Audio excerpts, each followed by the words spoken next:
Welcome to our story today. Millionaire kicks infertile wife out to be with young pregnant mistress, leaving everyone shocked. In this gripping tale, we delve into the shocking story of a millionaire who abandons his infertile wife for a younger pregnant mistress. This decision sends shockwaves through their community, leaving friends and family in disbelief. The seemingly perfect life of wealth and luxury unravels as the true nature of relationships and human desires come to light. The millionaire's choice is not just a personal betrayal, but a public scandal that challenges societal norms and values. In a world where appearances can be deceiving, the consequences of his actions ripple through every aspect of his life. Inform us if you are enthusiastic about this narrative. If you are, press 1 if you found the video to be enjoyable. If this is not the case, press 0. Your comments are a great source of motivation for me to collect more stories that are uplifting and meaningful. It was a bright afternoon in the home of Mary and Jacob, a newly married couple who seemed to have the world at their feet. Mary, warm-hearted and kind, moves gently through the elegantly decorated rooms of their house, where every detail reflects Jacob's sophisticated and meticulous taste. In a special corner of the living room hangs a painting by Mary, a landscape of warm tones and free brushstrokes that express her passion for art and her talent for capturing beauty on canvas. Mary fondly remembers the years she spent painting, allowing herself to explore her creativity and express her sensitivity. However, after their marriage, Mary chose to temporarily set aside her art to support Jacob, who is at the peak of his career as an entrepreneur. She takes pride in seeing Jacob climb the corporate ladder, building a solid and respected reputation. In her mind, Jacob's success is their success, an extension of the life they have decided to create together. That night, Mary prepares a special dinner to celebrate Jacob's recent achievement at work. She knows how much this recognition means to him and has gone to great lengths to make the evening intimate and special. The table is adorned with flowers and fine china that Mary reserves for special occasions. When Jacob arrives home, tired but content, he smiles at the effort she has put into the dinner. He sits across from her, and they enjoy a night filled with laughter and knowing glances, toasting to the dreams they share and the future they wish to build together. After dinner, Mary decides to talk to him about something that has been on her mind for the past few months. With a sweet smile and her eyes full of hope, she takes his hand and speaks of her desire to be a mother, to create a family that would give even more meaning to the life they have begun together. Jacob, I know we've been focused on your career and our plans, but I feel it's time to think about having a child. I'm excited to imagine a family, to see a little one with your eyes and your smile running around here, Mary says, gently caressing his hand. Jacob looks at Mary in silence, surprised by the conversation. But inside, a warmth stirs within him that he hasn't felt in a long time. For him, the idea of a family also represents a legacy, something that transcends his work and continues what he has built. With a smile, he squeezes Mary's hand and promises her that they will have a beautiful family together, one that will be the inspiration he needs to move forward. A perfect family, Mary. It will be our motivation, our future, he tells her, kissing her tenderly. Mary feels fulfilled, brimming with hope. That night, she drifts into a peaceful sleep, imagining the life they will have, the games in the garden, the laughter in the house, the walls adorned with her paintings, and their child's first drawings hanging alongside them. The following days unfold in a special harmony for Mary. Every morning, while Jacob leaves early for the office, she dedicates a few hours to her art, slowly rekindling her relationship with the canvas and brushes, inspired by the possibility of the life they wish to build together. In secret, Mary begins to paint a new piece, a portrait symbolizing the love and home they desire.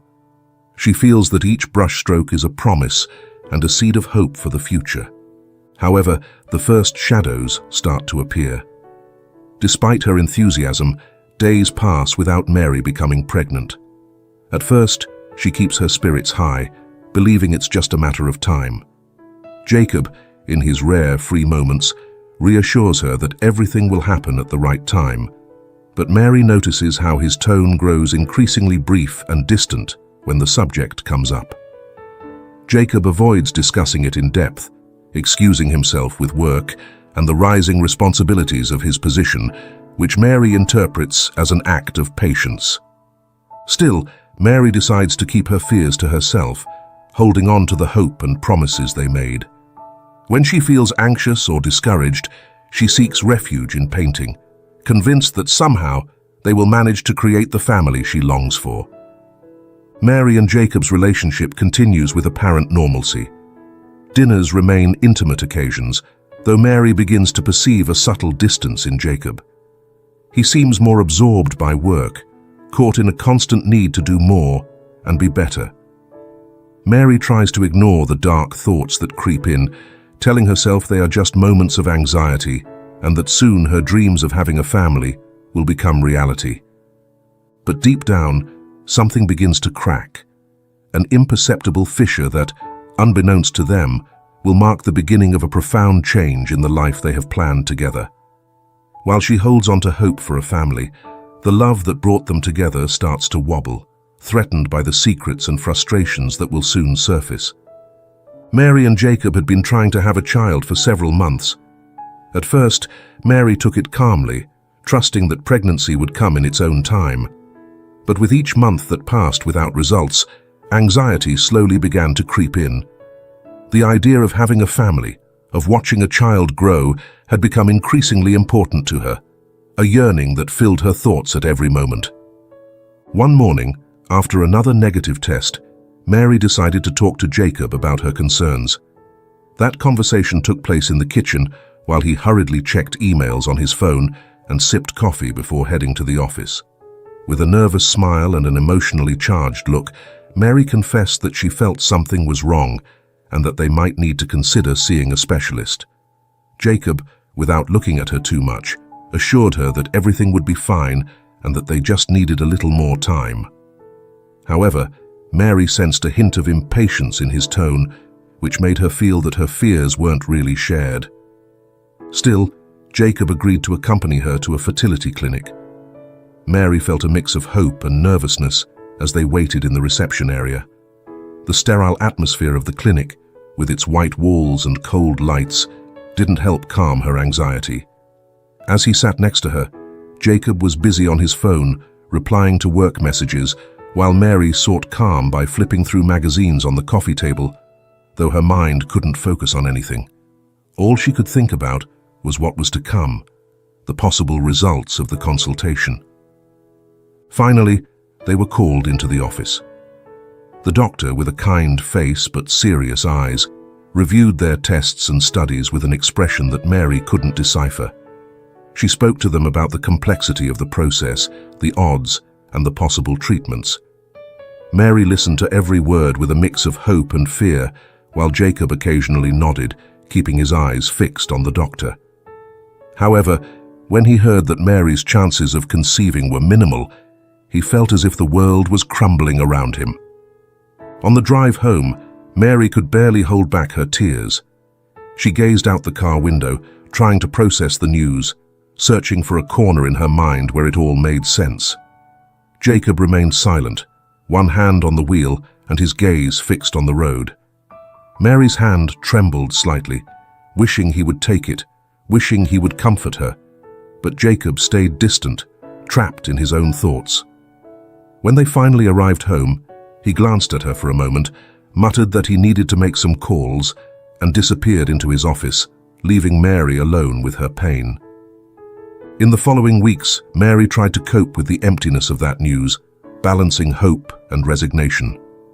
Silently, she began to cling to the idea that there was still a possibility, however small, and she tried to stay strong. But every time she attempted to discuss the issue with Jacob, he would evade her, retreating to excuses about work or changing the subject. His attitude both confused and hurt her. Why did he seem so uncomfortable? Why couldn't they share that pain together, the anguish she now carried in her chest like a constant weight? One night, after a dinner during which they barely exchanged words, Mary gathered her courage and tried to talk to him again. She explained how difficult it was for her to face this alone, how she needed his support, his presence. But Jacob, visibly annoyed and lacking patience, replied that she was obsessing too much, that there were other things in life besides having children, and that they didn't need to complicate matters further. To him, everything was simple and rational, and he seemed incapable of understanding the deep pain Mary felt. That night, Mary went to bed with a heavy heart, feeling a loneliness she had never experienced in her marriage. He had been her refuge, her companion, the man with whom she wanted to share everything, and now she felt that each day he became more distant, more unreachable. Sadness became a persistent shadow in her life, and although she tried to stay strong, each new day without Jacob's comfort made that loneliness more unbearable. Seeking an escape, Mary forced herself to return to painting. She picked up her old brushes and canvases, hoping to find some solace in the art she had once loved so much. But when she stood in front of the canvas, sadness paralyzed her. Every time she tried to express her emotions, desolation and emptiness surfaced, as if her pain was too great to capture in a painting. What had once been her passion and form of expression now felt like a reflection of the anguish she was living, a constant struggle between what she wanted to create and what she truly felt. Each night that Jacob came home late from work, each terse and evasive response, each time he pulled away from her thoughts, increased the distance between them.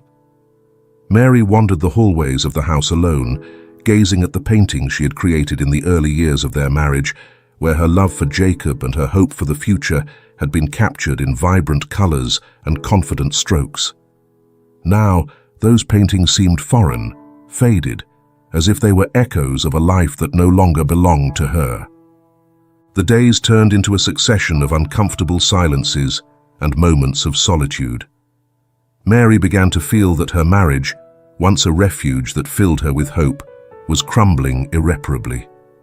The dream of having a family had transformed into a painful memory, something she could not share with her husband, who now seemed more like a stranger than the man she had married. The idea of rebuilding her life, of finding a purpose beyond the pain, felt like a titanic task she didn't know how to begin. In silence, Mary began to accept that the love that had once united her marriage was no longer enough to bear the weight of her shattered dreams. In the weeks that followed, Mary tried to find some peace in her new reality.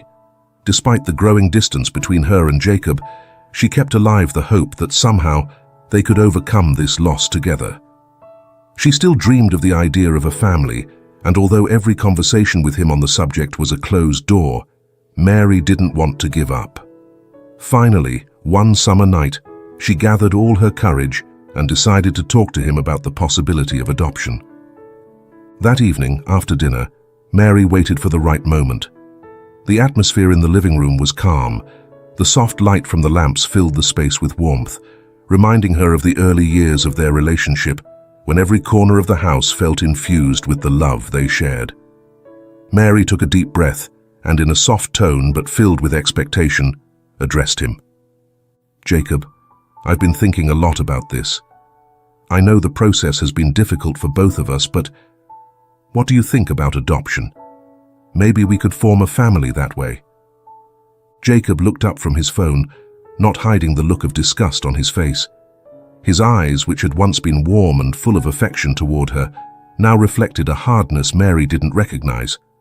For a few seconds, he said nothing, just stared at her with a mix of impatience and coldness, as if the idea she had just proposed was an offense. "Adopt," he finally repeated, his tone dry and distant. "Mary, if I'm going to have kids, I want them to be mine, of my own blood. I don't see the point in adopting a child who doesn't carry my last name, my genes. That would be absurd." Jacob's words hit her like a slap. Mary felt pain spread through her chest, a hurt that stemmed not just from his words, but from the contempt implicit in his tone. She had believed that despite the difficulties, they still shared a bond, a life together. But in that moment, she realized that her pain and desires meant nothing to him. It was as if, all of a sudden, their entire relationship had been reduced to her ability to conceive a biological child. "Jacob," she murmured, trying to find words amid the mix of sadness and confusion she felt. "It's not just about blood.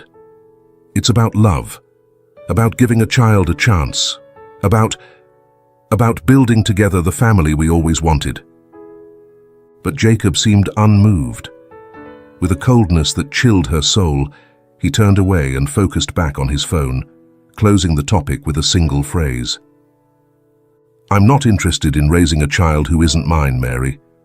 If it's so important to you, maybe you should reconsider your priorities." With that response, Jacob got up and left the room, leaving her alone in a sadness she hadn't felt until that moment. Jacob's reaction revealed something dark to her, something Mary hadn't wanted to admit. To him, she was nothing more than a means to reach an ideal, another trophy in his perfect life.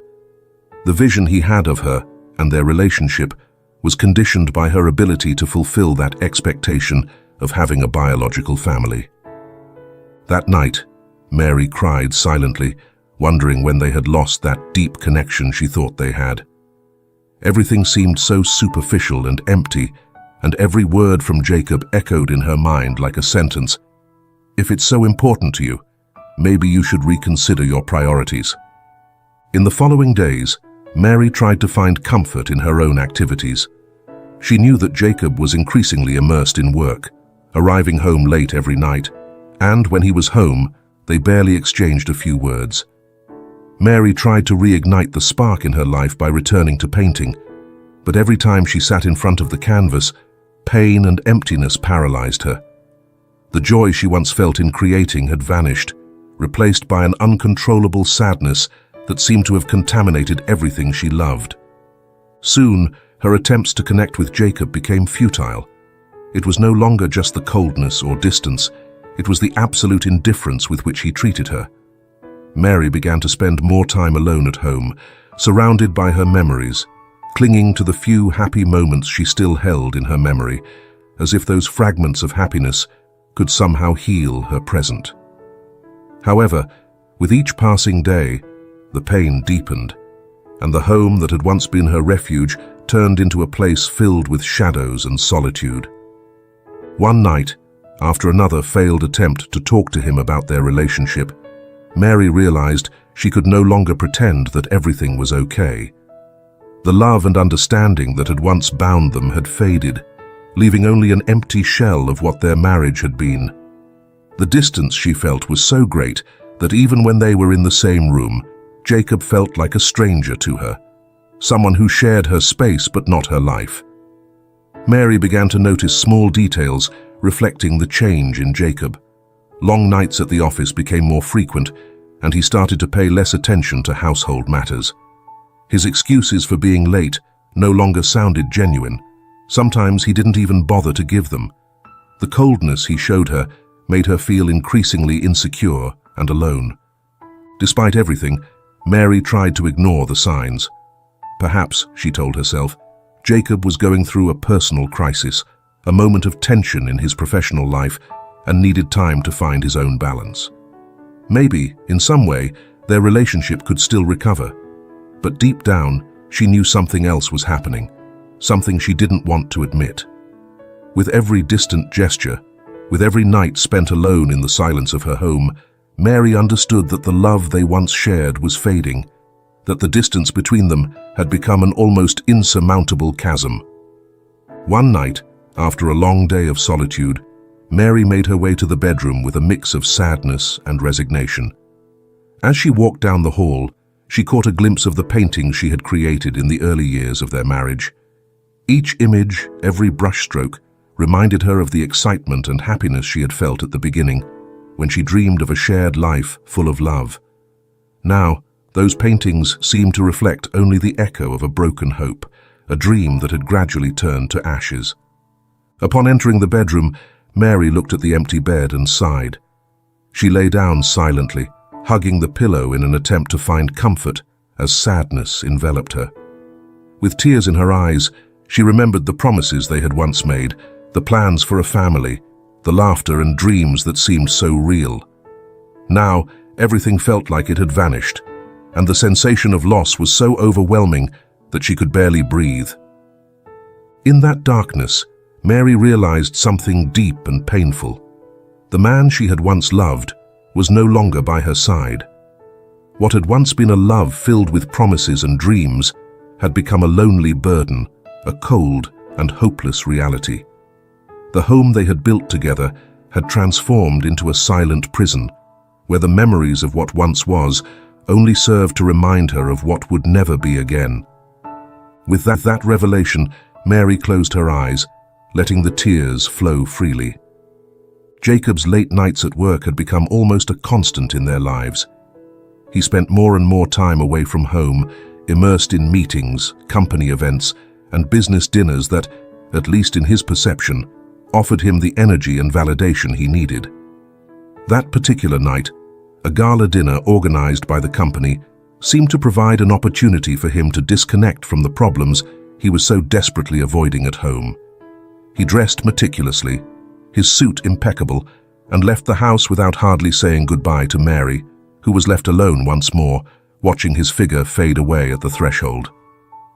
The gala was in full swing when Jacob arrived.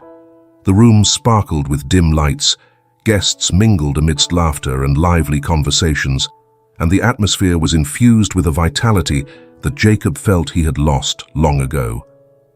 With a glass of wine in hand, he navigated through the crowd, greeting acquaintances until his eyes met those of Camilla. Camilla was a young woman with a captivating smile and an undeniable energy that radiated from her every word and gesture.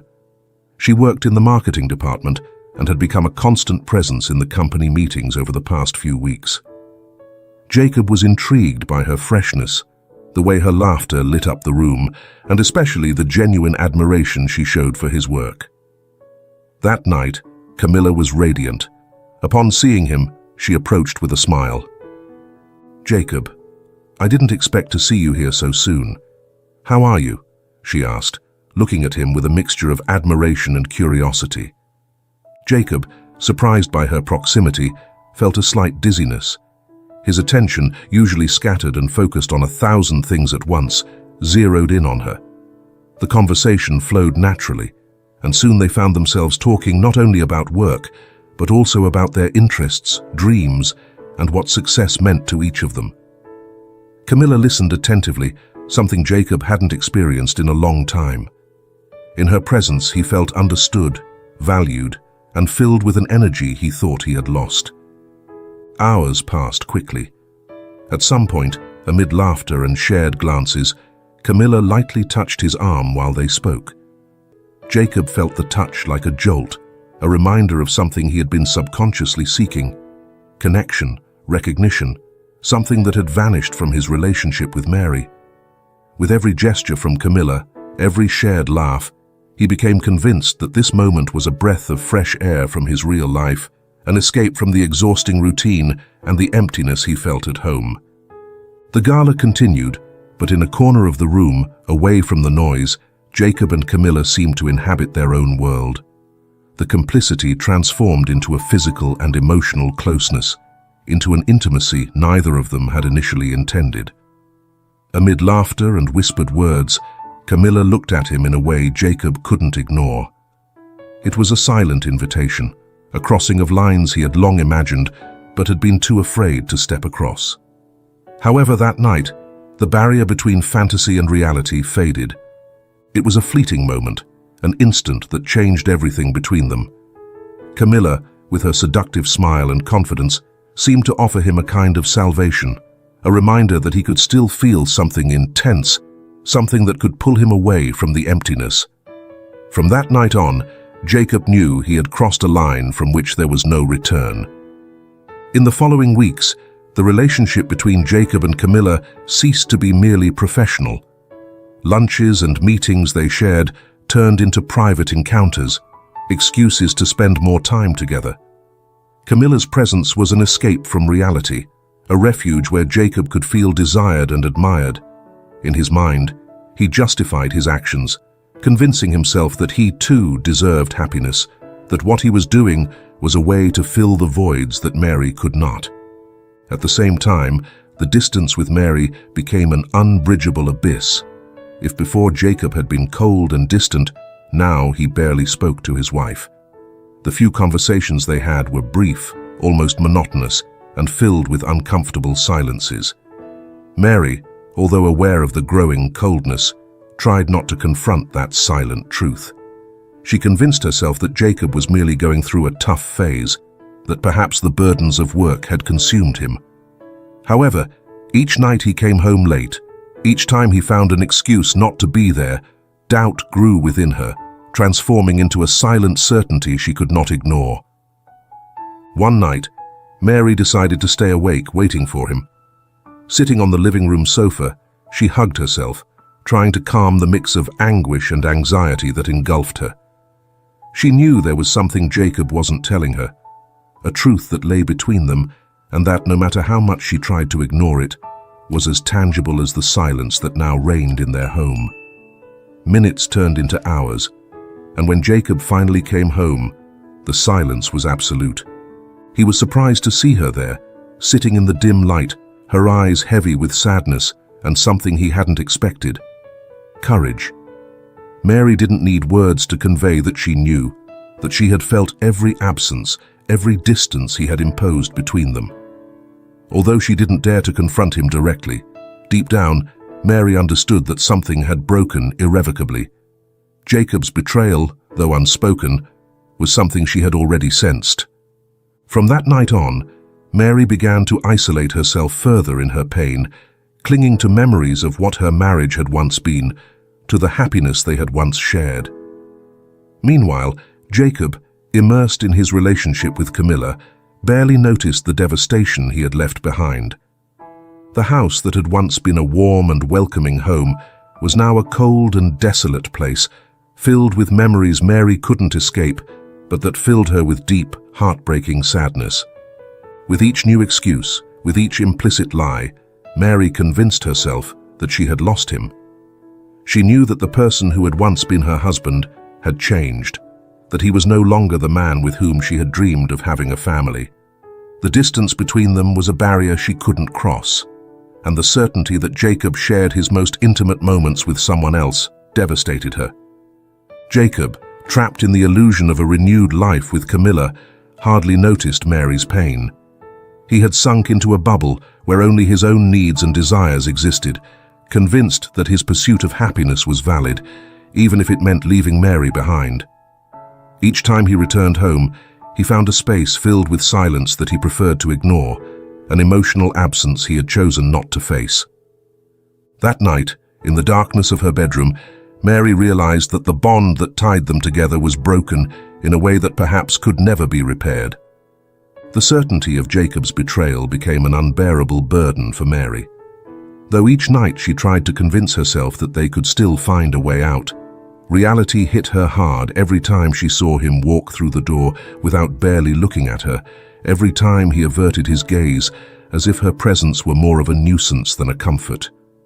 Mary clung to the memories of the good times, but she knew that as the days passed, the love and respect they had once shared were fading irretrievably.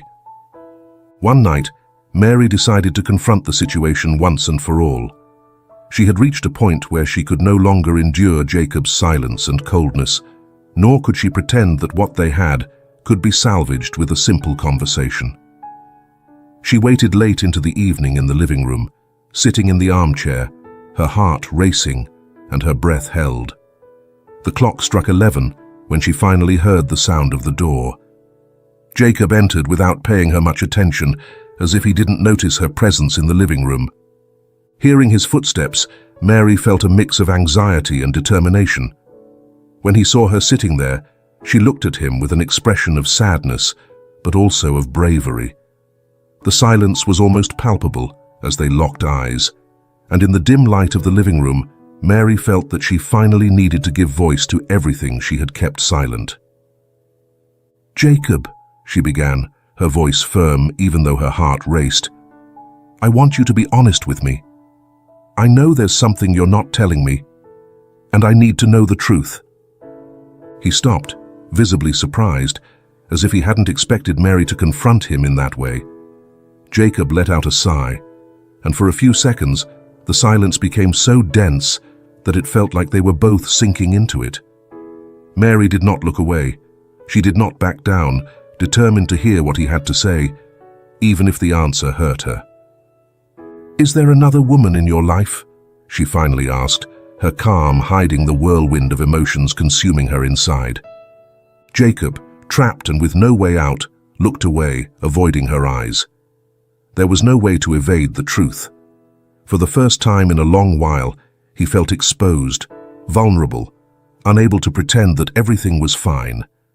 Finally, with coldness and without any sign of compassion, Jacob slowly nodded, as if the weight of his confession was nothing more than an uncomfortable formality. "Yes, Mary," he said, his tone direct and dry. "I'm with someone else, and she's expecting my child."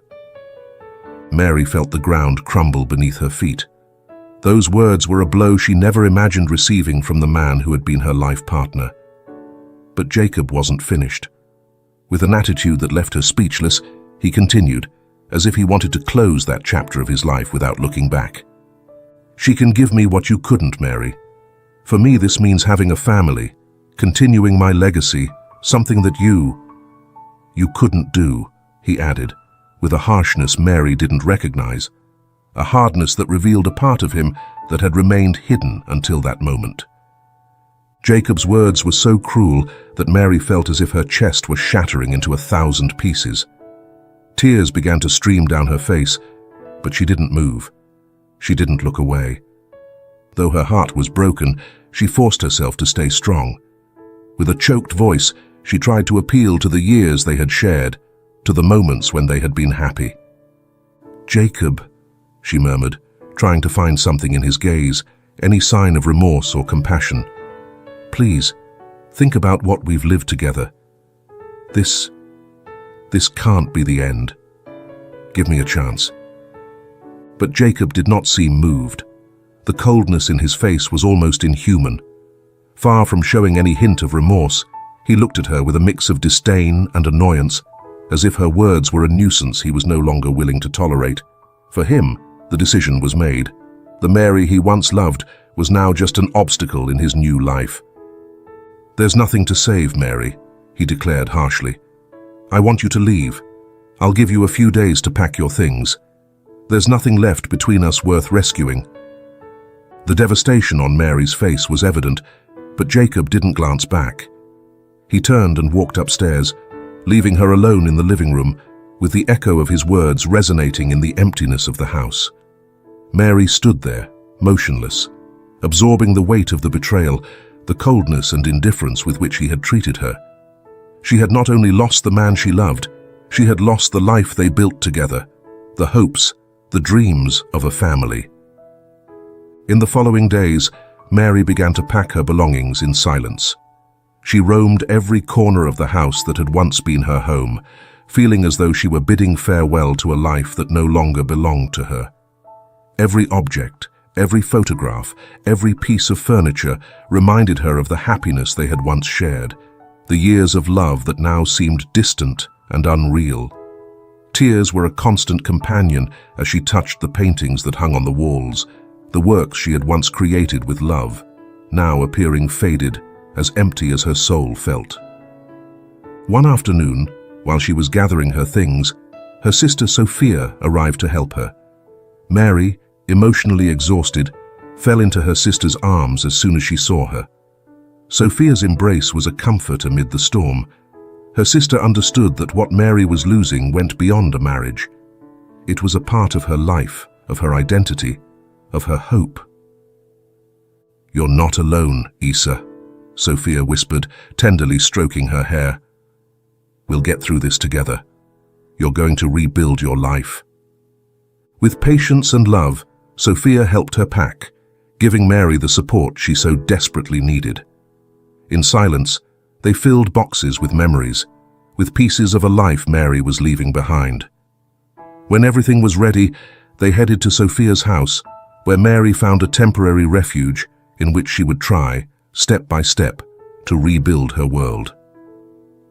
During the first few weeks in her sister's apartment, Mary felt as if pain was consuming her entirely. Every thought, every memory was a reminder of Jacob's betrayal, of the cruel words he had thrown at her mercilessly. The nights were endless, and in the silence of the early morning, tears flowed without consolation. She felt broken, stripped of everything she had once valued, and although Sophia was by her side, Mary didn't know how to find the strength to move forward. However, with time, and through her sister's constant love, Mary began to discover a small spark of hope within her. In her moments of greatest despair, Sophia's words comforted her, reminding her that although her marriage had ended, her life still had a path to follow. Gradually, Mary started to accept the idea that her past with Jacob was a closed chapter, and that she needed to find a new way to heal and rebuild her identity. But the pain of betrayal, the injustice of being displaced, of being judged for something that had never been in her hands, lingered on, latent. And though Mary didn't know it at the time, that pain would be the beginning of a transformative process that would lead her to discover a strength she never imagined she had. The time spent in Sophia's apartment was a mix of comfort and sadness for Mary. She appreciated her sister's company, the tenderness with which she cared for her, and the quiet refuge that space provided. Yet, despite Sophia's affection and support, Mary felt that the pain from Jacob's betrayal had left her empty. Each morning she awoke with a sense of loss weighing on her chest, and each night she closed her eyes to memories that seemed to have become shadows of an irretrievable past. One afternoon, while Sophia prepared tea, she suggested something Mary hadn't expected. "Isa, why don't you try painting again?" she said with a gentle smile, as if offering a little piece of hope. "I remember how your eyes would light up every time you talked about art. Maybe that could help you heal, to find a way out of all this pain." Mary hesitated, feeling that her life had lost its colors, that the sadness she carried inside couldn't be captured on any canvas. However, after pondering for several days, she decided to give her sister's suggestion a chance. There was a community art center in Sophia's neighborhood, a small and warm space that offered painting classes and artistic activities for the community. A modest place filled with works of all styles and colors, where Mary felt a mix of nostalgia and relief at seeing those brushes and canvases. The first time she entered the art room, she felt a pang of pain as memories of her days as a painter flooded back to her, when creating was an extension of her happiness. Now, she felt that art was the only refuge left to pour out the emotions she carried inside. She took the brushes with trembling hands and began to paint, though each stroke was an effort, a reminder of her pain.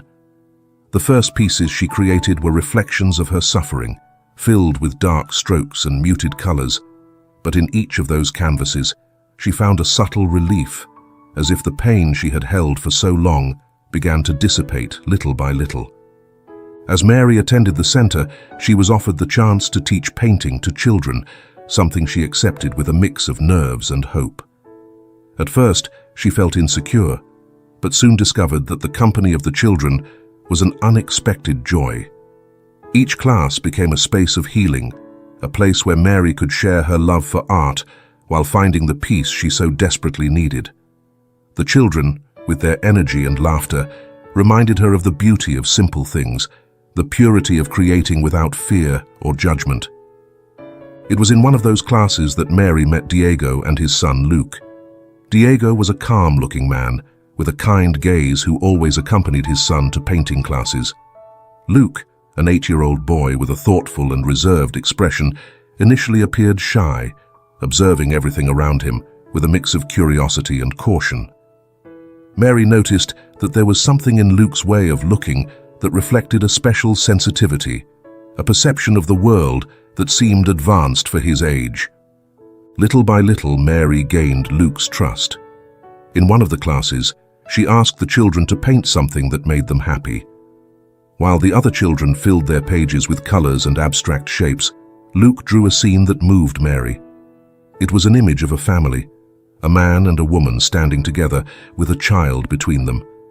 In one corner of the drawing, Luke had added a figure that, though small, radiated warmth, It was Mary, whom he had depicted as a close and welcoming presence. Mary looked at the drawing with a mix of surprise and emotion. She hadn't expected that this child, with whom she had shared only a few days, would integrate her into his world in such a significant way. Upon seeing the drawing, Diego appeared visibly moved and grateful. After class, he approached Mary to thank her. "Luke has been through a lot," Diego explained, his voice heavy with sincerity. "Since we lost his mother, it's been hard for him to express himself, and seeing you here, helping him find a space to create, has been a gift for both of us." Mary felt an immediate connection with Diego and Luke, a type of bond she never thought she could experience after losing her own family. Over time, Mary and Diego began to spend time together outside of class, initially discussing art and the children, sharing laughter and confidences that built mutual trust. Little by little, they opened up to each other, sharing the scars of their own lives. Diego told her how the death of his wife had left a void in his life, and the fear of raising Luke without the maternal figure he desperately needed. Mary, in turn, shared her story, her separation, and the deep pain she had felt from losing not only her marriage, but the possibility of having the family she had always dreamed of. They both found in each other an unexpected support, a refuge where they could heal and build something new, free from judgment or expectations.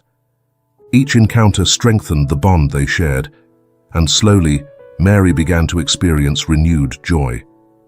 Luke became a source of light in her life, and every time the boy ran toward her with a smile or showed her a drawing, Mary felt her heart fill with something she had thought was lost. That family she had once imagined seemed to be taking shape in a different but equally beautiful way. The affection between Mary and Diego transformed into something deeper. During their walks after classes, they shared their dreams, fears, and desires for a peaceful life. Mary realized that in Diego, she had found something she had never had with Jacob, a connection based on understanding and mutual respect. Diego looked at her with a tenderness that made her feel valued, as if her pain and scars were parts of her that he accepted and loved. One day, while they strolled through a nearby park after a class, Diego gently took Mary's hand. It was a simple gesture, but for both of them, it meant the world. Mary felt that the love she had always wanted, the affection and stability she sought in a family, was now within her reach. Life was offering her a second chance, an opportunity to build a home with someone who accepted her as she was, with all her experiences and pains. That night, as she prepared for bed, Mary realized that something had changed within her. The pain was still there, the scars still marked her soul, but there was also a glimmer of hope, a possibility of being happy in a new way. With Diego and Luke, she felt she was building a family based on true love, understanding, a desire to heal together, and respect for what each had lived. For the first time in a long time, Mary allowed herself to dream of a different future, a future in which the past would not define her happiness. With Diego and Luke by her side, she began to see her life as a blank canvas, where each new day was an opportunity to reconstruct what she had lost and discover a happiness she thought was unattainable. Hope was reborn in Mary's heart, and with it, the desire to embrace the life in front of her, filled with possibilities and love. The days spent alongside Diego and Luke were like a healing balm for Mary. The sadness she had once felt seemed to dissipate every time she shared an afternoon of laughter at the park, or took a walk with Diego holding her hand gently. With them, her life began to fill with small moments of happiness, instances where she could trust in the future again without fear. By their side, Mary felt she was discovering a type of peace she never imagined possible after everything she had lived. She had found, without looking for it, a new family woven with love, respect, and a mutual understanding that filled her with an inexplicable warmth. One day, while cleaning the small studio that Sophia had prepared for her to paint in, Mary began to notice a slight dizziness. She thought it was accumulated fatigue, perhaps a reaction to the emotional changes she had experienced. and decided to sit for a moment. However, the dizziness and nausea began to occur more frequently, a feeling of discomfort that accompanied her throughout the day, especially in the mornings. Mary tried to ignore it, attributing it to the stress of recent months, the emotional baggage that still weighed on her. But when the discomfort became constant, she decided to consult her doctor. Fear and anxiety swirled in her mind as she awaited the results in the office. The mere thought that something might be wrong after finally finding some peace filled her with anguish. Finally, the doctor returned to the office with a smile on his face, a kind expression that caught Mary off guard. "Mary," he began, with a soft and reassuring tone, "what you're experiencing is normal. These are the early symptoms of a pregnancy." Mary was silent, completely stunned, trying to process what she had just heard. The doctor continued speaking, explaining the precautions she should take, but his words faded into a distant murmur. A pregnancy. That which she had desired for so many years, and which, in her marriage to Jacob, had never materialized. A mix of emotions overwhelmed her: surprise, disbelief, joy, and at the same time, a deep fear, as if this were some kind of mistake or illusion that could vanish at any moment. When she left the office, Mary felt overwhelmed. She wandered aimlessly through the streets for a while, trying to calm her breathing and organize her thoughts. This news changed everything in a way she didn't know if she was prepared to face. After some time, she decided to see Diego. She needed to tell him, to share with him this surprise that overwhelmed her, and that, in some way, belonged to both of them. Diego was at the park with Luke when she arrived. Mary approached with hesitant steps, her face reflecting a mix of emotion and nervousness. Diego immediately noticed something was wrong, and as he looked into her eyes, he moved closer, taking her hands gently. "Mary, what's wrong?" he asked, concerned, while he gently stroked her fingers. Mary looked at him with tears in her eyes, a trembling smile on her lips, and finally found the words. I'm pregnant, Diego," she whispered, barely believing what she was saying.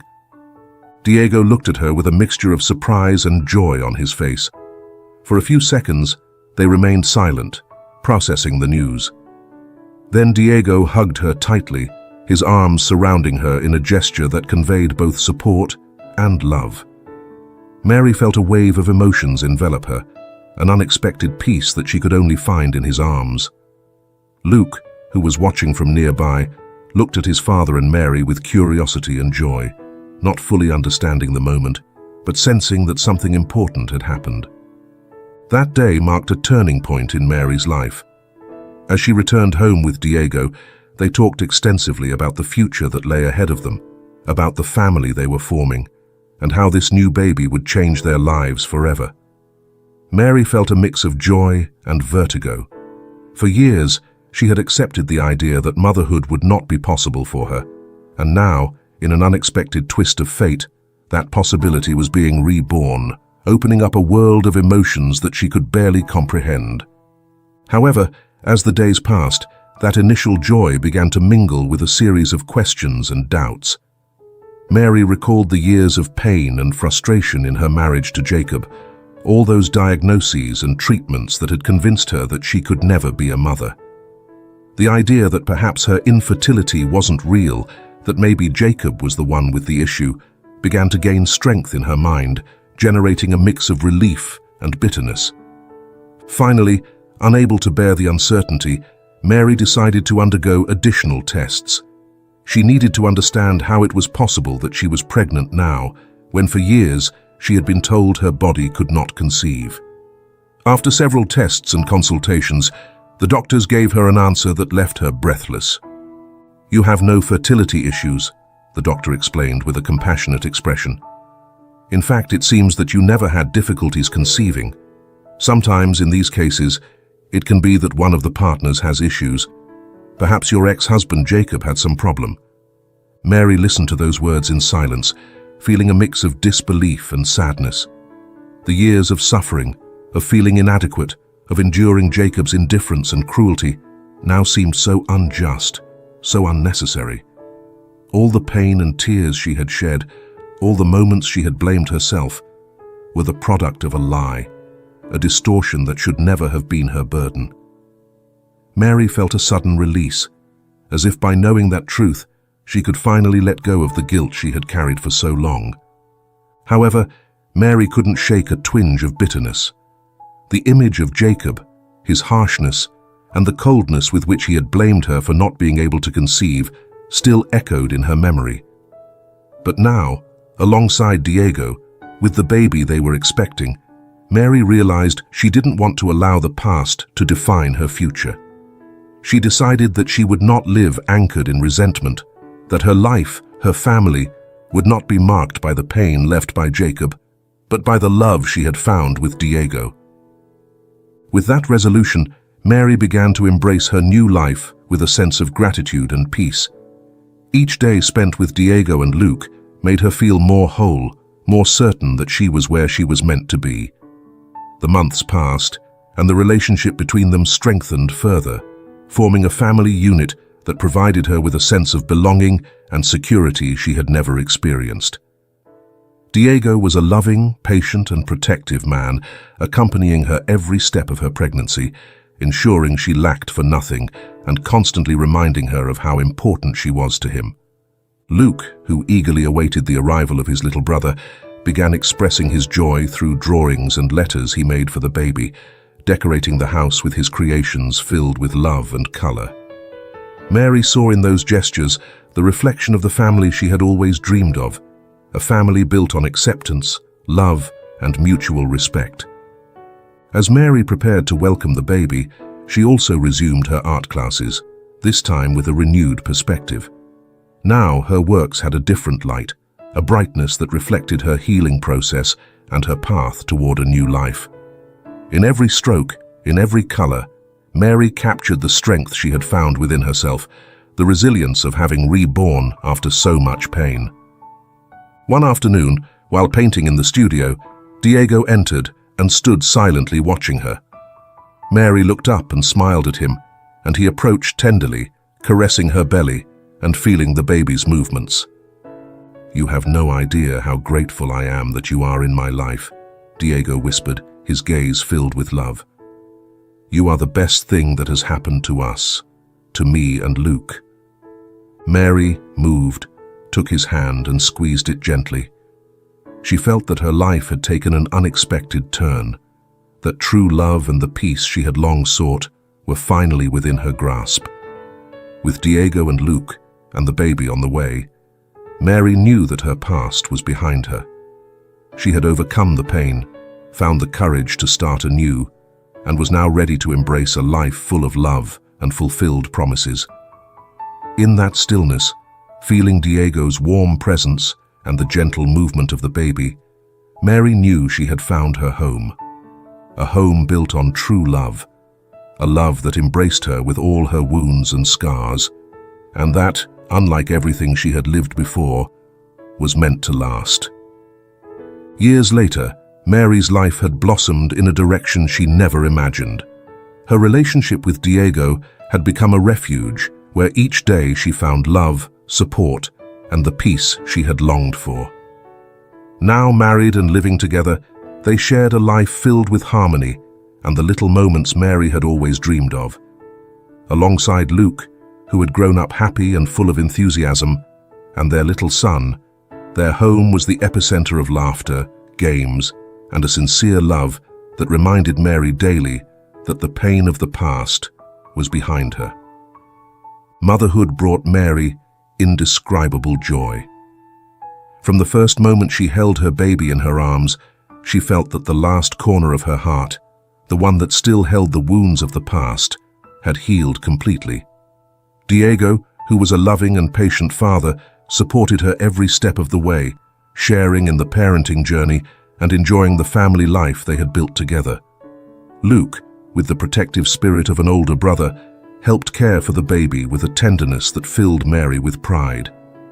In many ways, her life was perfect, more than she had ever dared to imagine. Meanwhile, Mary had rekindled her love for art, this time with renewed strength. Her paintings reflected the journey she had traveled, the pain and the healing, the hope and the rebirth. Her passion for art led her to organize an exhibition at a local gallery where she showcased her most recent works, inspired by the love she now experienced and the healing process that had transformed her.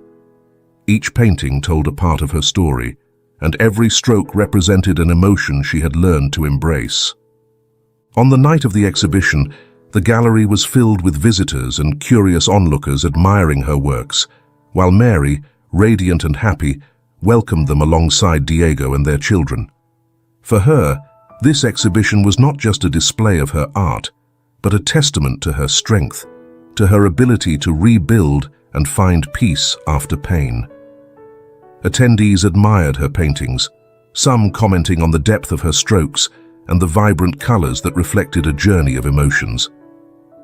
Mary watched her family among the crowd, and each time her eyes met Diego's, he returned her gaze with a warm and proud smile. What Mary didn't know was that, in a corner of the gallery, someone was watching from a distance, too afraid to come too close. Jacob had heard about Mary's exhibition and, on an impulse, decided to attend silently, hoping to see what she had achieved. His life, in contrast, had taken an unexpected turn. Camilla, after the revelation about the paternity of Nicholas, had left him, taking the child and leaving him alone in the mansion they once shared.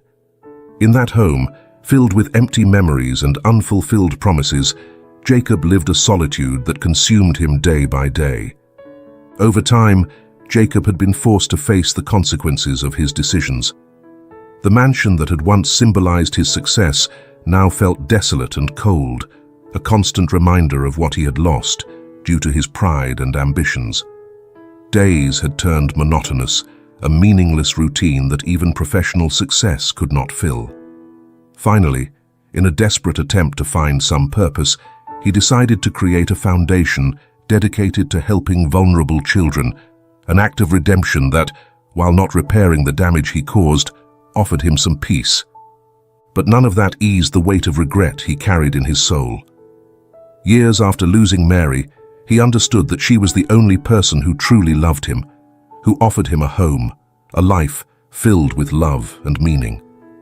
Now, seeing her in the gallery, surrounded by people who admired her, with a family supporting her, and a sincere love reflected in every look from Diego, Jacob felt the weight of deep sadness, of a loss he could never reclaim.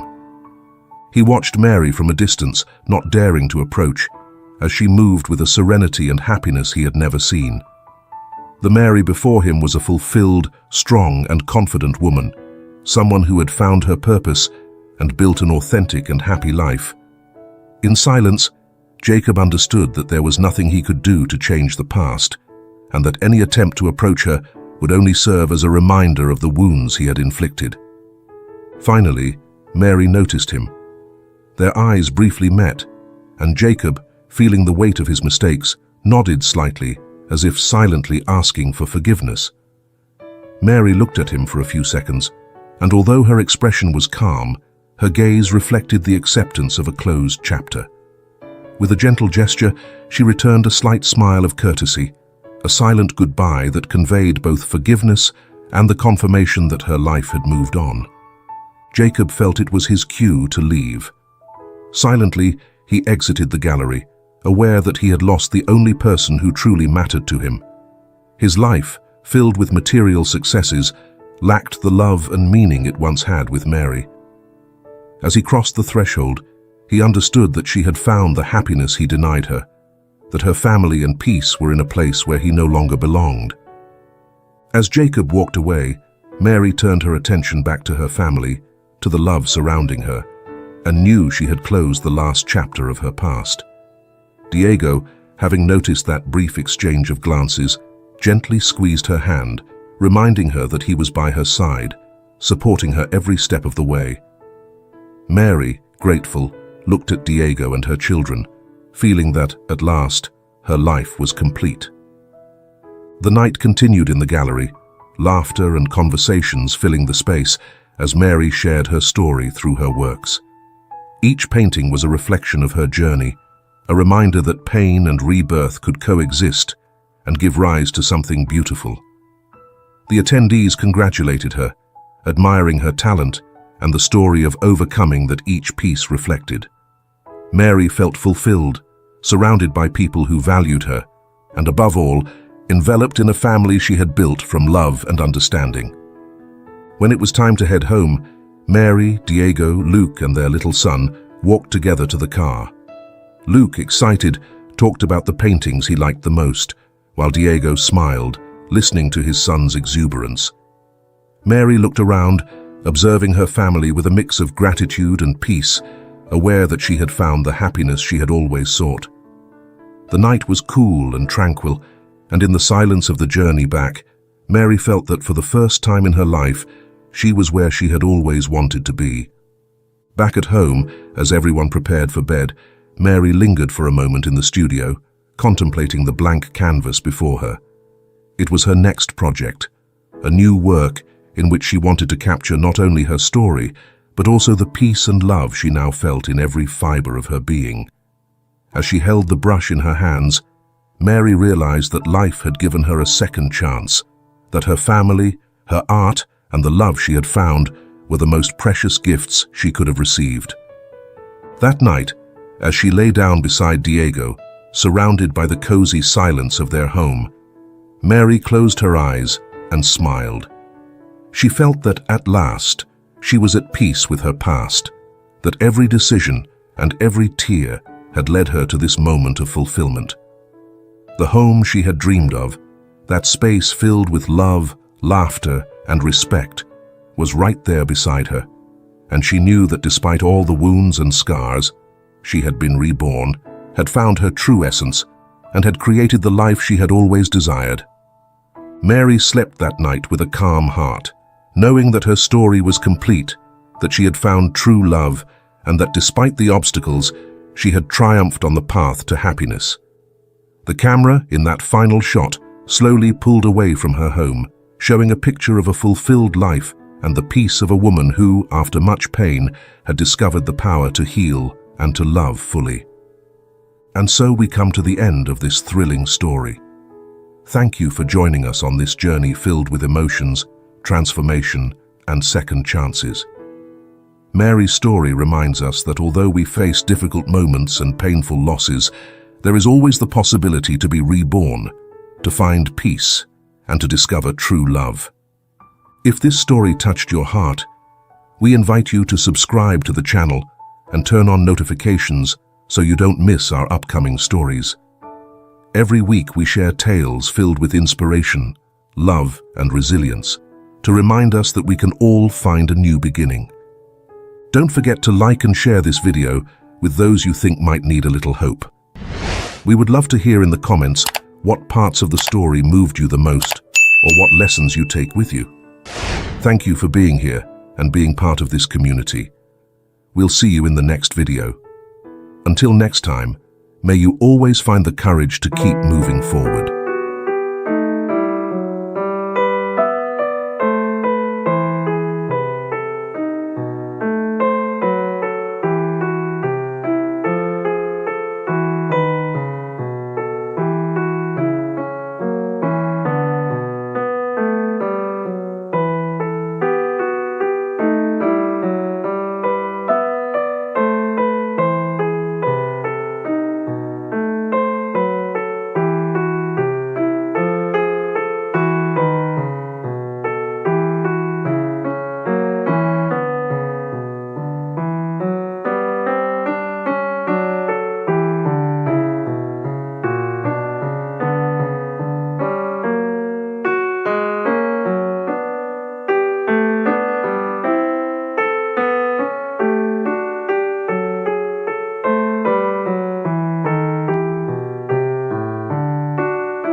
Nathan Bennett, a wealthy, arrogant millionaire, makes a bet to marry an obese woman he barely knows, all for a chance to win $1 million.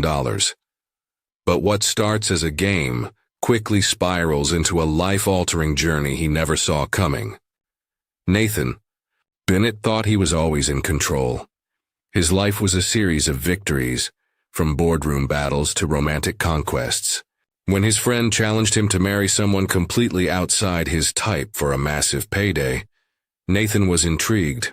Ryan smirked and said, "Let's see if you can win this one, Nathan. I bet you don't have the guts to marry a woman who isn't your usual type." Known for dating only beautiful, glamorous women, Nathan was taken aback at first, but his eagerness to prove himself quickly took over. He raised an eyebrow. "What's the prize?" With a mischievous grin, Ryan lifted his champagne glass and replied, $1 million, winner takes all. But you have to marry her and stay married for at least 6 months. Thrilled by both the competition and the money on the line, Nathan agreed without hesitation. Ryan had someone specific in mind, Sophie Harper, a woman who didn't fit conventional beauty standards. Nathan had never met her, but he viewed it as just another deal to win. A few days later, Nathan learned more about Sophie. She was confident, independent, and strong-willed, nothing like the women he usually dated. Her personality intrigued him. Accustomed to controlling everything around him, Nathan wondered how he would handle someone who refused to conform to his will. Their first meeting took place at an upscale restaurant. As soon as Sophie arrived, Nathan noticed she was unlike anyone he'd ever encountered. The fancy atmosphere didn't daunt her, and she clearly wasn't intimidated by Nathan himself. Instead, she met his gaze directly, exuding calm confidence. "You must be Nathan Bennett," Sophie said, sitting down. "And you must be Sophie Harper," Nathan replied smoothly, offering his hand. She hesitated a fraction of a second before shaking it firmly, revealing her resolve. "Let's cut to the chase," Sophie began, her tone direct. "I know why we're here.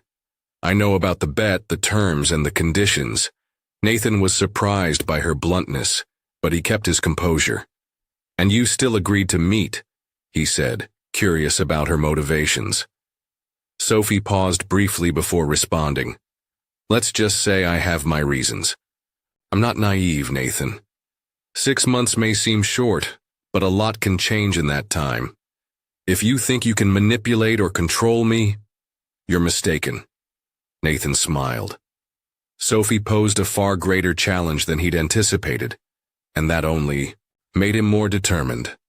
After their first meeting, he found himself increasingly preoccupied with how to approach her.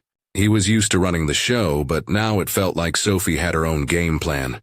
Their second meeting took place at a small, modest cafe, worlds apart from the glitzy restaurants Nathan typically favored. Sophie had picked the spot, and Nathan, curious, agreed. He wanted to understand her better and figure out why she would agree to what seemed like a mere 6-month contract. When Nathan arrived, Sophie was already there, quietly sipping tea and smiling in a relaxed way. She greeted him warmly, without the iciness of their first meeting, but still carried herself with that unshakable confidence.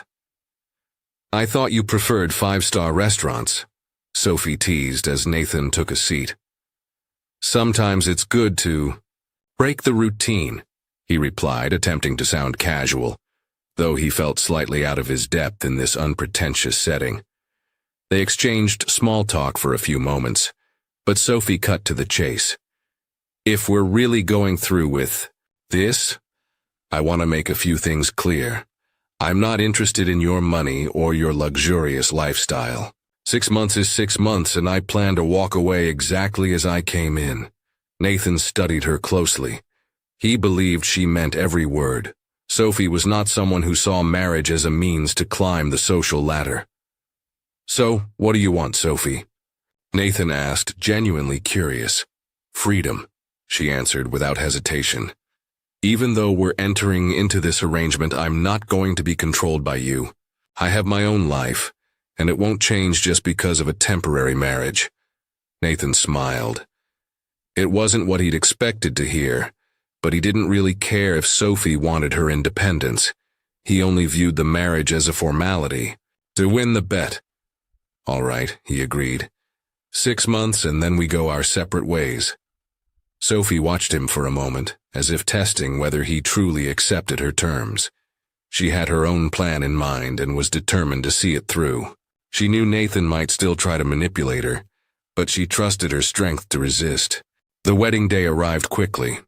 It was cold and unceremonious, more like a carefully orchestrated business contract than a joyful celebration. Nathan, with his strategic mindset, already considered himself the winner. 6 months, he thought, would go by in a flash, and no matter how stubborn Sophie might be, she would eventually succumb to the luxurious lifestyle he offered. Right after the ceremony, Nathan took Sophie to his palatial penthouse in the heart of New York. A testament to his wealth, floor-to-ceiling glass windows offered sweeping views of the city, and the interior showcased the finest, most expensive decor. To Nathan, this was the real battlefield, where he planned to conquer Sophie with material splendor. However, the moment Sophie stepped inside, she made it clear she wouldn't back down. She remained distant, and the look she gave Nathan wasn't one of awe, it was a challenge. 6 months, Nathan. Not a day more, she said resolutely, walking over to the window to take in the city lights without a hint of being impressed by his riches. Nathan smiled confidently. He was used to such initial resistance. In his experience, every woman in his life eventually yielded to his charm and wealth. Surely Sophie would be no different. Or so he thought. During the first few days of the marriage, Nathan tried every tactic to impress her. Expensive jewelry, designer clothes, lavish getaways. He assumed Sophie would begin to see the appeal. To his growing frustration, she refused everything. She clung to her modest routines and never seemed dazzled by his riches. "I don't need these things, Nathan," she would say calmly, which only infuriated him more. Nathan, accustomed to getting whatever he wanted, found his authority challenged for the first time. It became more than just a bet. It turned personal. He was determined to make Sophie submit, to prove he was still in control. That was when he intensified his efforts. He barred her from going to work, arguing that you don't need a paycheck anymore, or your role is to be my wife. Whenever Sophie insisted on her job, he concocted ways to keep her waiting or sabotaged her professional commitments. Everything became part of his plan to maintain the upper hand, yet Sophie refused to cave. She was a solid wall against his onslaught, which only further fueled his desire to break her. Their relationship turned into a minefield of microaggressions. Sophie deflected his every attempt to belittle or dominate her with sharp, cutting remarks. One particularly tense evening, Nathan attempted a more emotional tactic. "I don't understand you, Sophie," he said, a mix of anger and curiosity in his voice. "Any other woman would be thrilled to live in such luxury, but you act like it's worthless. What do you really want?" Sophie, who had been quiet until then, finally lifted her gaze. Her eyes shone with a fire Nathan had never seen. "What do I want? I want respect, Nathan. I'm not a piece on your chessboard. You think money can control me, but you're wrong. Money doesn't buy dignity or integrity. You have all these glamorous things, but you're hollow inside, and that's what you can't stand." Her words struck him like a punch. For the first time, Nathan felt there might be more at stake than just winning control. Sophie wasn't just resisting his power, she was stripping away the facade he'd built for years. No one had challenged him like this before. The fact that Sophie saw beyond his wealth left him feeling exposed. Instead of backing off, Nathan tightened his grip. He devised ways to isolate Sophie, to show her that without him, her life would be infinitely harder. He cut off her contacts, closed doors that might advance her career, and even sabotaged significant events she was organizing. Yet Sophie wouldn't be intimidated. Each setback only seemed to strengthen her resolve. Then one night, Sophie played her own card. "You, think you're in control, don't you?" she said, her voice calculated and calm. "But you don't realize I have a plan too. And believe me, when the time is right, you'll see this entire game is part of something bigger than you ever imagined." Nathan stared at her, genuinely startled. For the first time, he wondered if he'd underestimated her. And for the first time in his life, he felt a flicker of fear that perhaps he wouldn't emerge as the victor. In the weeks that followed, tension built like a taut rope ready to snap. Nathan, obsessed with control, tried everything to manipulate the situation to his advantage. Yet Sophie remained steadfast. He couldn't deny that his feelings about her were changing. It wasn't just her unwavering resilience, something deeper was forming. She was doing what no other woman had done, disarming him emotionally. It made him uneasy, confused. For the first time, he saw her not as part of a bet or an adversary, but as a person he genuinely wanted to understand. One night, after a heated argument, Nathan found himself alone in the opulent living room, gazing out at the cityscape. The glow of the city lights, once a source of pride and power, felt hollow. He found himself questioning his own emotions. She was just a woman he'd married for 6 months. It should have been a simple game. But the truth was, she was getting under his skin, and that frightened him. She saw right through him, leaving him vulnerable. Sophie carried on as usual, seeming more distant than ever, as if waiting for something. Nathan felt there was an invisible wall between them, and it tormented him. He wasn't sure if it was pride or fear of losing control, but he found himself drawn to Sophie, wanting to see her not merely as a pawn in his game, but as someone who intrigued him in ways he never thought possible. "You're different," Ryan remarked one evening during a casual dinner. "Normally, you'd have everything under control by now, but it seems this woman is challenging you like no one else has." Nathan forced a smile, unable to deny Ryan's observation. That same night, he returned to the penthouse determined to settle things once and for all. He found Sophie sitting on the couch with a book in her hands, seemingly unaware of his presence. "Can we talk?" he asked, breaking the silence that had become their norm. Sophie looked up, slowly closed her book, and fixed him with a serene yet watchful expression. "Of course," she replied, as though she had been expecting this moment. Nathan sat across from her, searching for the right words. The tension in the air was almost tangible. He realized he could no longer treat this marriage as a mere formality. Something was shifting, and he had to confront it head-on.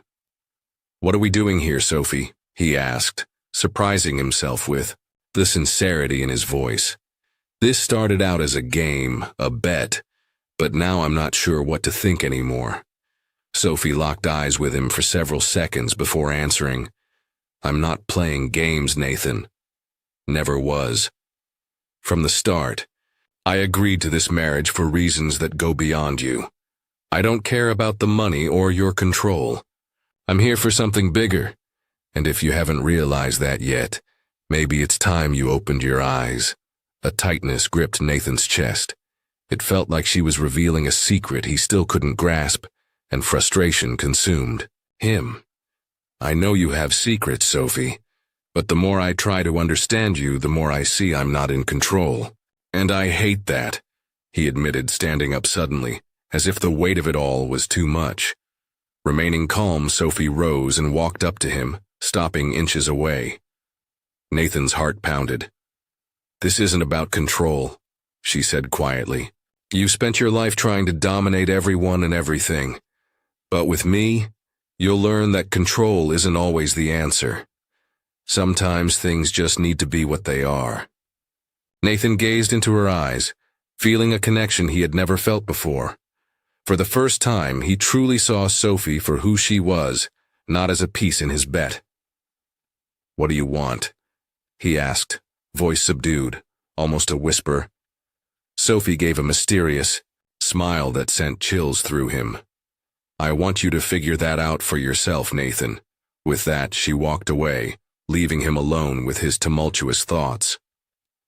In the days that followed, the distance between them grew, yet Nathan felt he was closer to Sophie than ever.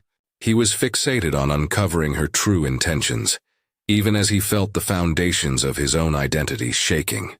He didn't want to admit it, but Sophie was changing him from the inside out. As the 6 months neared its end, Nathan was consumed by sleepless nights. He sensed he was on the brink of a revelation he both craved and dreaded. Sophie was no longer just a woman he married on a bet. She had become an enigmatic force in his life. He tried everything, hiring detectives, searching her background, yet every lead ended in uncertainty. It was as though Sophie was always 2 steps ahead, orchestrating a game he didn't know how to win. One evening, after returning from a business meeting, Nathan found Sophie on the penthouse balcony, staring out at the city like a queen surveying her realm. The time had come. He knew she was ready to tell him what he'd been desperate to learn. Still, he feared her words might destroy him. He approached, the sound of his footsteps echoing across the silent living room. Sophie didn't immediately turn around. The atmosphere felt heavy, as if both knew a devastating moment had arrived. "I need answers, Sophie," Nathan said firmly, though his heart raced. "I can't take this anymore. You have to tell me the truth." Sophie sighed and stood, turning to face him. Her usually composed gaze now burned with an intensity that made him tremble. "The truth, Nathan," she asked, a bitter smile touching her lips. "Do you really want it?" He nodded, though tension mounted with every second. Whatever she was about to say, nothing could have prepared him. "You have no idea who I am," Sophie began. "You've always seen people as pawns on your chessboard, but this time, you're the pawn. I've been in control from the very start." A chill ran down Nathan's spine. He'd always believed he was in control. Now that belief was crumbling. "Do you remember the name Harper?" Sophie continued, her voice sharper. "Of course you don't. People like you never do. My father owned a small company barely staying afloat, until you came along and destroyed it." Nathan felt himself step back, mind racing. What are you talking about?" he managed, stunned. Sophie stepped toward him, eyes blazing with anger and pain. "My father, Nathan. He was an honest man, trying to support his family until you showed up and took it all. You ruined him. He lost everything, and it drove him to his death." She paused, tears filling her eyes. "He took his own life because of your so-called empire, your success at any cost. While you prospered, my mother and I sank into debt and despair." Nathan stood frozen as bits of memory flickered through his mind. There had been many deals, many takeovers, many lives he had shattered in his unbridled ambition. He couldn't keep track of them all, but now it was coming back to haunt him. "Sophie," he tried to speak, but his voice cracked. I didn't realize." She cut him off. "No, Nathan, you never bothered to realize because you never cared. You devastated people's lives without ever looking back. My father died because of you. The only person I had in this world was gone, and you continued living in luxury." Her words slammed into him. He was utterly speechless. "But I planned everything," Sophie continued, her tone calmer but still laced with resentment. "When I heard about your bet, I saw my chance. I approached you on purpose. I married you so you'd feel just a fraction of what I felt. I wanted you to know what it's like to be used, manipulated, and left powerless." Nathan's world collapsed around him. He thought he'd been the puppeteer, but now he realized he was the puppet. "Sophie," he whispered. I never knew." She shook her head, her voice trembling with anger and sorrow. "Of course you didn't. You never cared to know. You destroyed lives, and now I'm here to make sure you never forget what you did. I want you to feel the pain you caused, and that pain will follow you for the rest of your life." With that, Sophie turned away, leaving Nathan reeling on the couch. He had lost far more than a simple bet. He had lost the illusion of himself.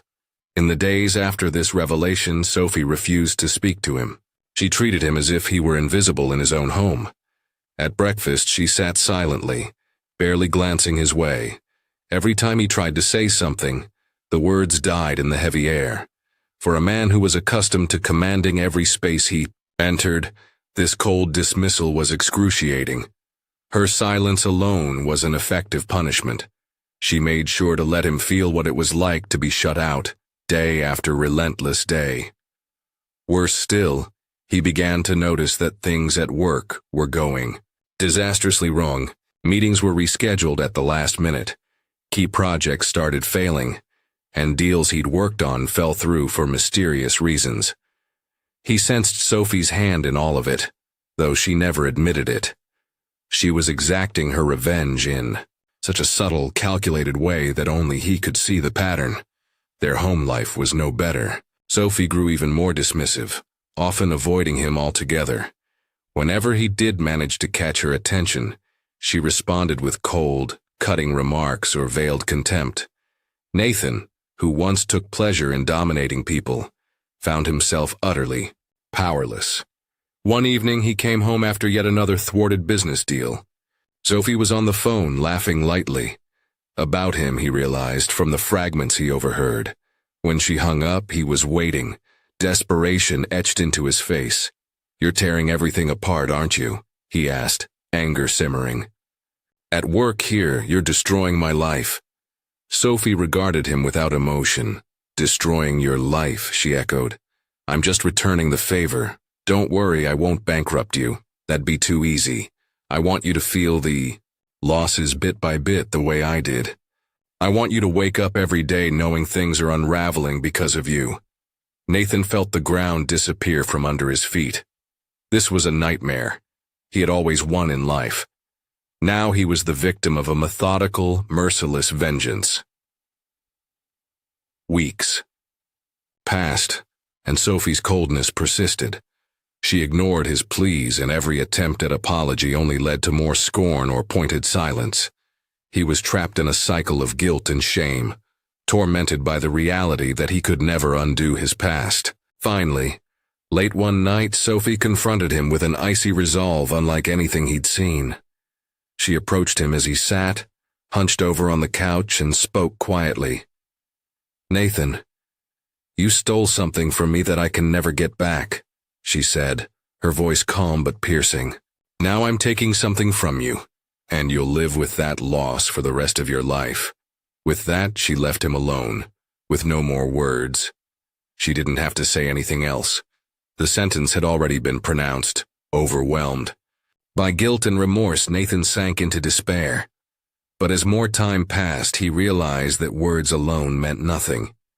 He had to prove he could change, not just for her, but for himself. He began searching for people and families whose lives he had ruined, quietly taking steps to make amends.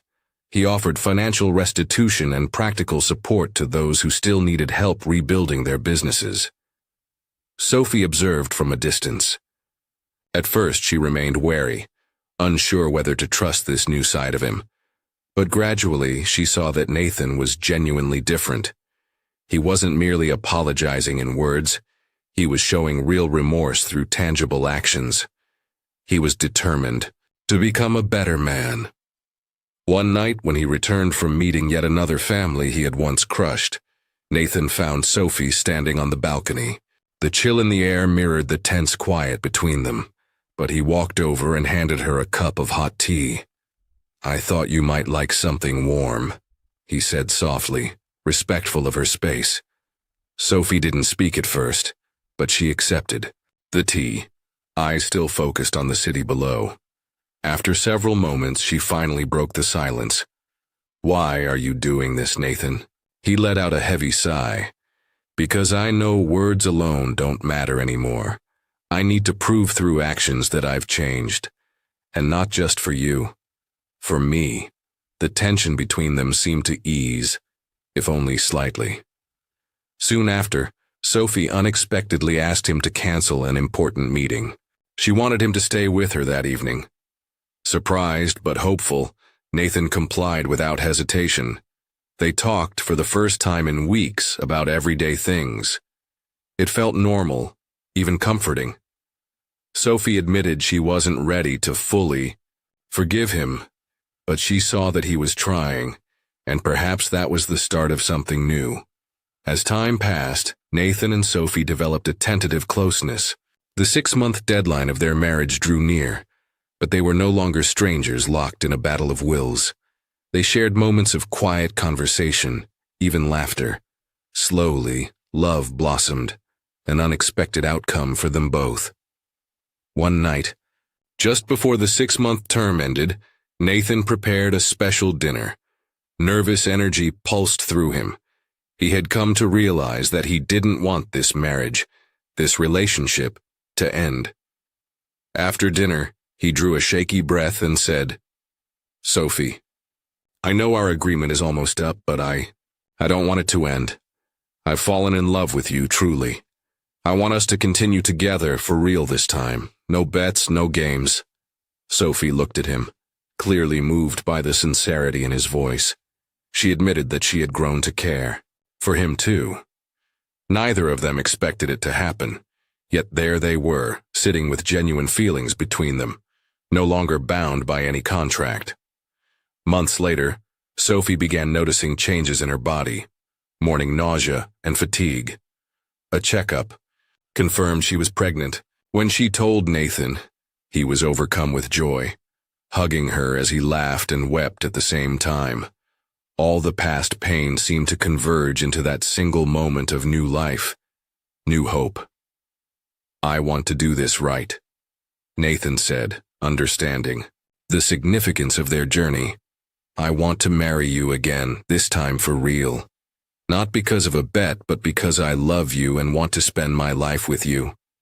Sophie smiled through tears of happiness. "I want that too, Nathan. This time, let it be a real wedding, a fresh start." Their second wedding was an intimate celebration shared only with a small group of friends and family. No superficial luxury, no rush, just Sophie and Nathan united by true love, finally ready to move forward.